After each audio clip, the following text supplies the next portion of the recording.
श्रीगुरुभ्यो नमः। हरिः ॐ। श्रीमहागणाधिपतये नमः। श्रीमहासरस्वत्यै नमः। श्रीगुरुभ्यो नमः। हरिः ॐ।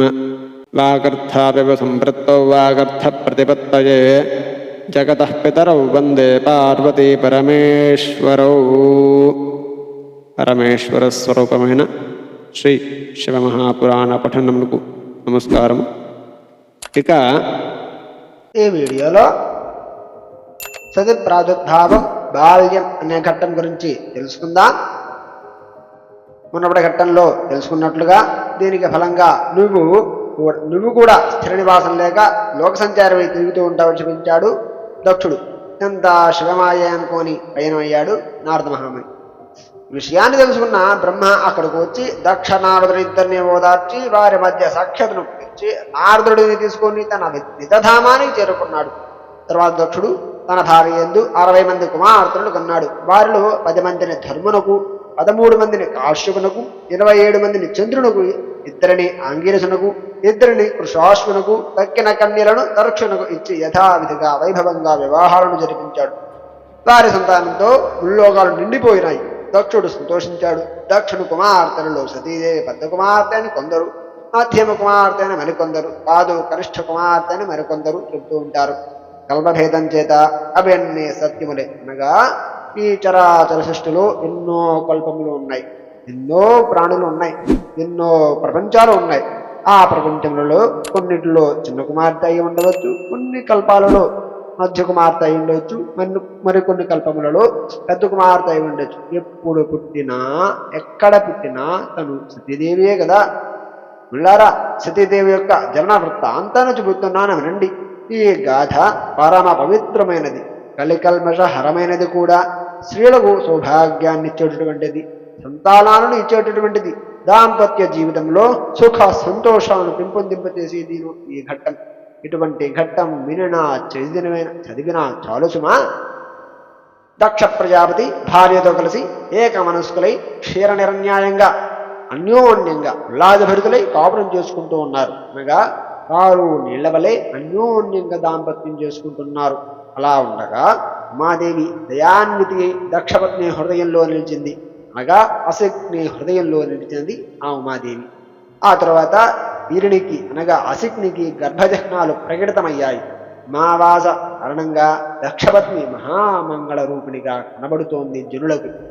దక్షుడు సంతోషంతో తన కులానికి, సంపదలకు, విద్యకు, ఉదారతకు అనురూపంగా ఆమెకు సీమంతాది పురస్కారములు, నమస్కారములు అన్నీ జరిపించాడు.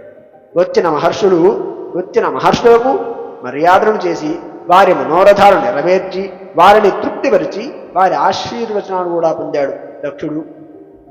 లోకమాత సతి రూపంలో ఆవిర్భవించబోతుందన్న విషయాన్ని గుర్తించిన విష్ణువాది దేవతలు ఆనంద మనస్కులై ఆ తల్లిని స్తుతించి దక్షపత్రులను ప్రశంసించారు. నవమాసాలు నిండగానే లౌకిక కర్మలను జరిపించాడు దక్షుడు. 10వ మాసం నిండగానే ఉమాదేవి తల్లి ముందుకు ఆవిర్భవించింది. ఆ సమయంలో గ్రహతారకలు శుభస్థితిలో ఉన్నాయి. ఆకాశం సావకాశంగా ఉన్నది. దిక్కులు ప్రశాంతంగా ఉన్నాయి. ప్రసన్నంగా ఉండి పరిమళ వాయువులు కూడా వీస్తున్నాయి. దిక్పాలకులు చూస్తున్నారు, దిగ్గజాలు చూస్తున్నారు. మేఘాలు పూలజల్లుల్లా నీటిని హర్షించాయి.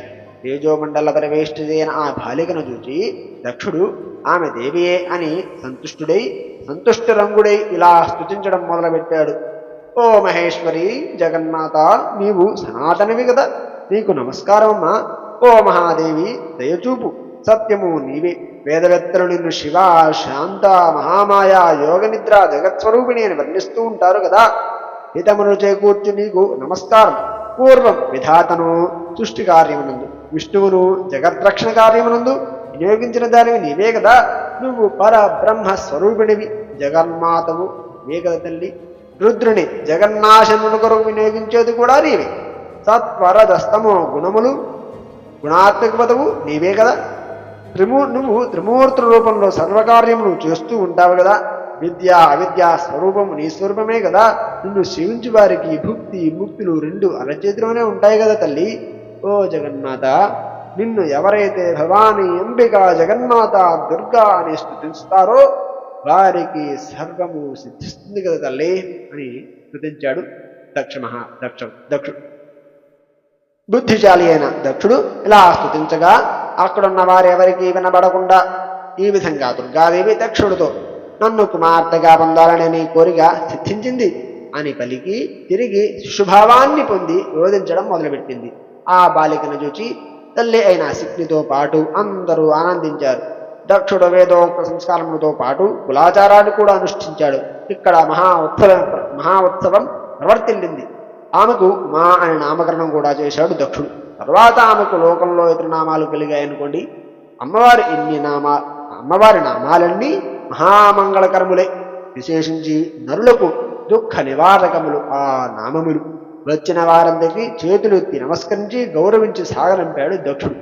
ఆ బాలిక శుక్లపక్ష చంద్రుల దినదిన అభివృద్ధి పొందుతూ సకల విద్యలను అధ్యయనం చేసి సమస్త కళలను అభ్యసించి విద్యాస్వరూపుడు కూడా అయినది. తల్లిదండ్రుల సంతోషానికి ఆనందం లేకుండా పోయినది. వెన్నెల వేడికి కూడా కరిగిపోతుందేమో అనేంత అల్లారు ముద్దుగా చూసుకుంటున్నారు దంపతులిద్దరు ఆ అమ్మవారిని. మాదేవి కూడా అనురూపంగా జ్ఞానాన్ని పొందుతూ సఖీ జనులతో విహరిస్తూ శివనామాలనే స్మరిస్తూ శివనామములనే పలుకుతూ ఆయన గాథలనే వింటూ ఆయన పాటలనే పాడుతూ ఆయన లీలను నృత్య అభినయాలలో ప్రదర్శిస్తూ ఆయన రూపాన్నే బహుభంగులా చిత్రీకరిస్తూ శివుణ్ణి ధ్యానిస్తూ పెరిగి పెద్దదైనది ఆ ఉమాదేవి. హరి ఓం తత్సతో. ఇంతటితో సతి ప్రాగ్భావం బాల్యం అనే ఘట్టం పరిసమాప్తి. రేపటి వీడియోలో సతి నందవ్రతం ఆచరించుట అనే ఘట్టం గురించి తెలుసుకుందాం. స్వస్తి.